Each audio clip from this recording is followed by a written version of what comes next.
Yeah, this is going to be quite a matchup too. And just as again, as a little background here, folks, too.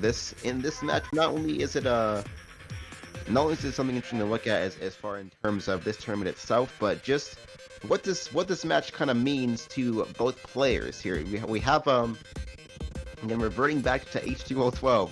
This is going to be a heated matchup. FireStorm wants his revenge, from that previous tournament.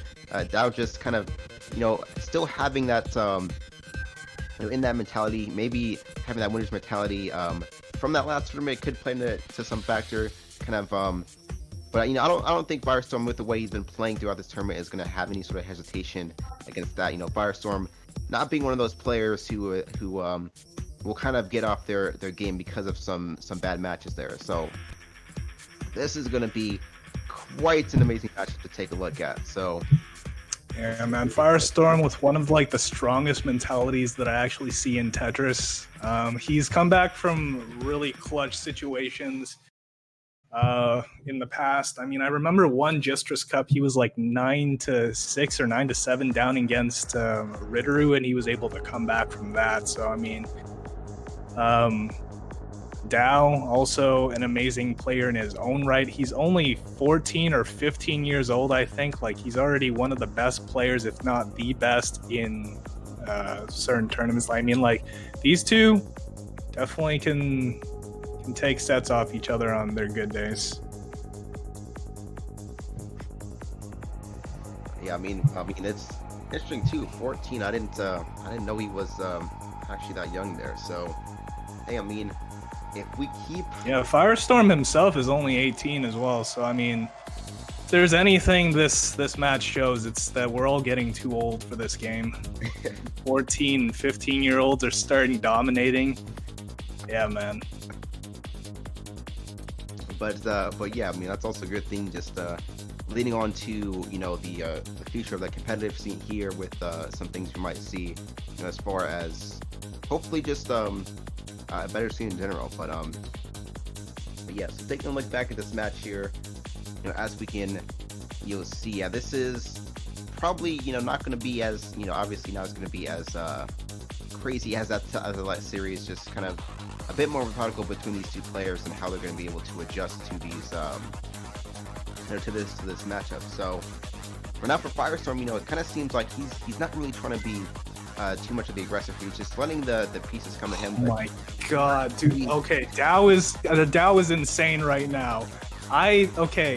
Just generally on Jstris, it's really difficult to pressure out FireStorm and to keep pushing him to the top. But man, Diao is making it work right now. He's sending more than FireStorm in some cases. This is actually insane stuff. For him to buy himself time like this, he's insane.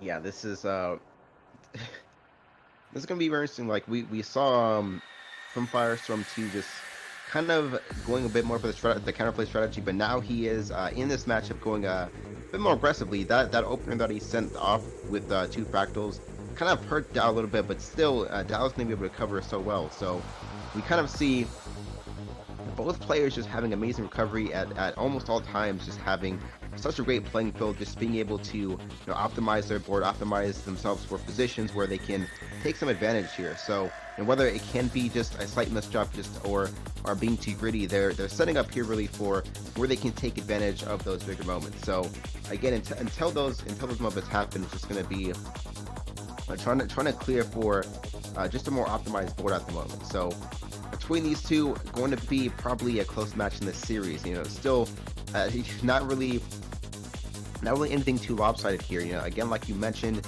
going to be a much more closer matchup between how these two play. Taking these sets off each other.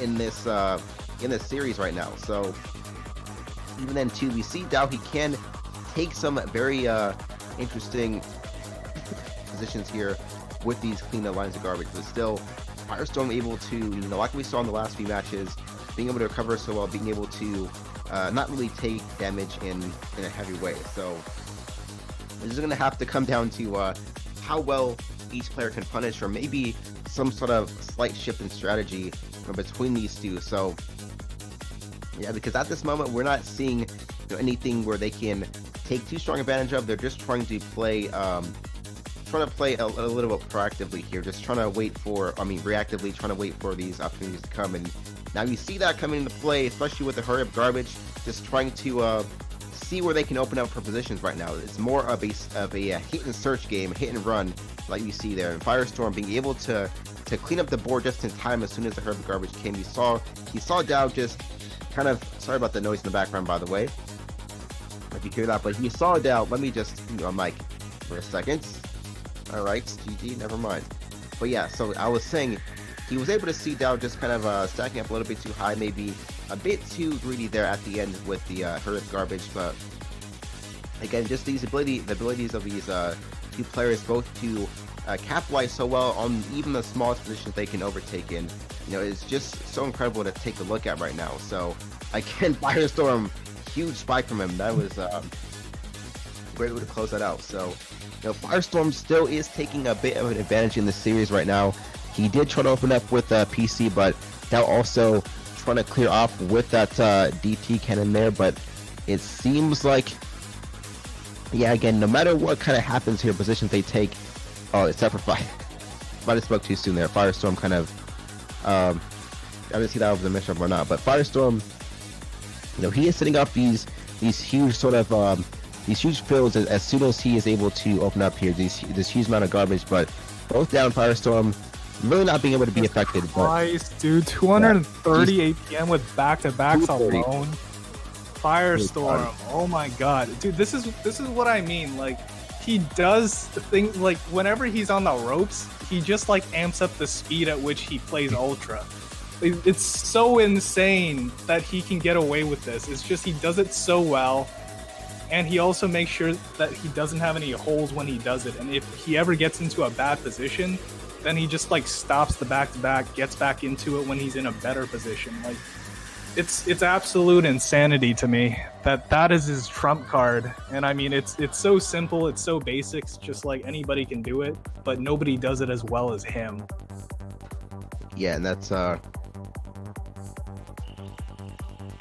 sorry, my throat just kind of felt like it swallowed itself for some reason for that second. But yeah, so we see too, FireStorm being able to take that advantage in the series coming to this, and just setting up for a bit more optimized, a bit more of an optimized playing style to give himself some bigger advantages right now. So for Jumba, I mean, sorry, not Jumba, I was about to say him, but for Diao now just being able to be forced into a kind of play position like this, we see now FireStorm being a bit more of the aggressor right now, just setting up these huge downstack plays from the T-spin single skims there off early, and now it's kind of forcing Diao into a different position where he has to be able to counterplay pretty well, because now FireStorm, now you see him also spiking up in the APM a little bit since he's under pressure, even though he is winning the series right now. He's just kicking into a little bit of a second gear at the moment, and just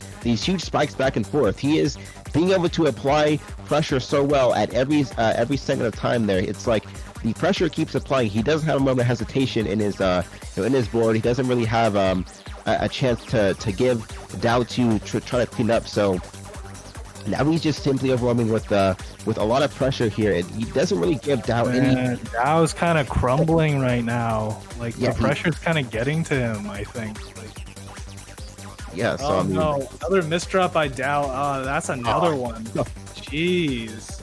Yeah, FireStorm just ramping up the pressure so much that like Diao doesn't have a response. Like, he was doing so well controlling the pacing at the beginning of the match.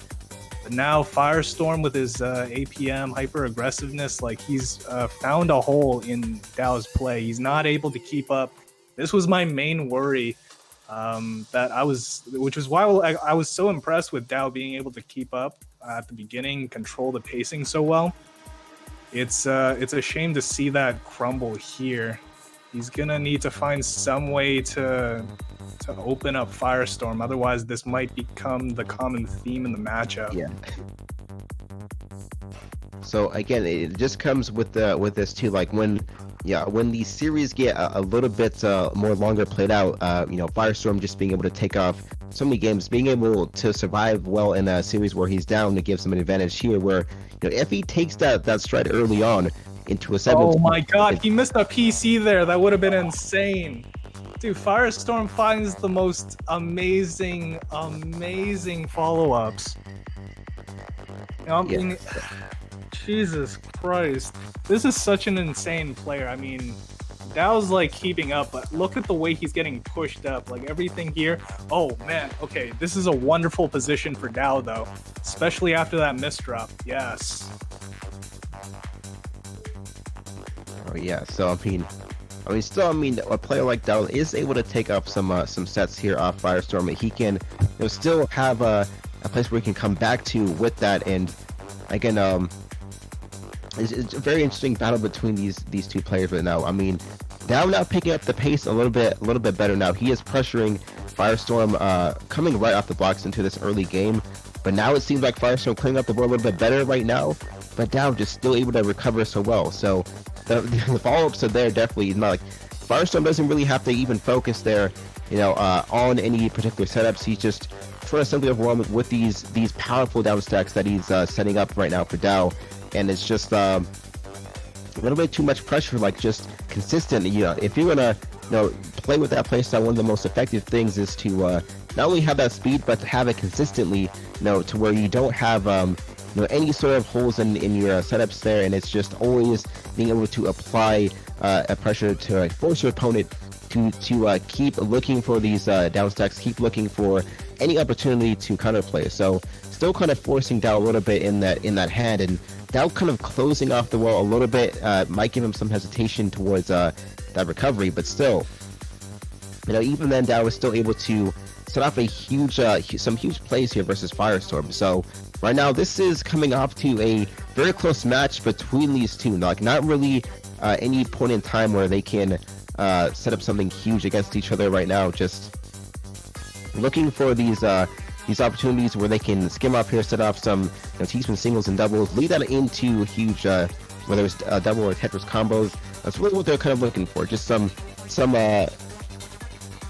more of these mini plays that will probably add up and open up opportunities, for them to take advantage, for them to capitalize on and punish here well. So I think they're both right now at this moment looking for that punish right now. They're still skimming, down stacking while looking for the punish right now. We see FireStorm taking the opportunity right now with that misdrop against for Diao. So now we're in a match point situation. Coming up 9-3 against a player like FireStorm is going to be incredibly difficult. We see FireStorm already building up a bit of pressure, but Diao again still able to recover so well. Even though he's losing these matches, he is being able to take these matches to quite the lengths here. You see his ability to recover, his ability to downstack, and just keep himself at an optimal position when he is not getting pressured that much from FireStorm. And we see that's how he's able to keep these matches close. Even though the series is not close, these matches that he's losing even are close too. So I think for Diao here, he's just gonna have to be able to find these better positions to close out here, keep himself just a little bit better optimized with these playing fields, so we can just apply pressure as soon as FireStorm decides to hit that next gear every time he decides to pressure Diao. So again, Diao's not being able to find that sort of opportunity right now because FireStorm still is forcing him to play in a certain way, forcing him to change his pacing where he can't really have that much time to set up anything optimal. It's like Diao's still at every point in time being put under pressure, and that's going to be FireStorm 10-3. GG. And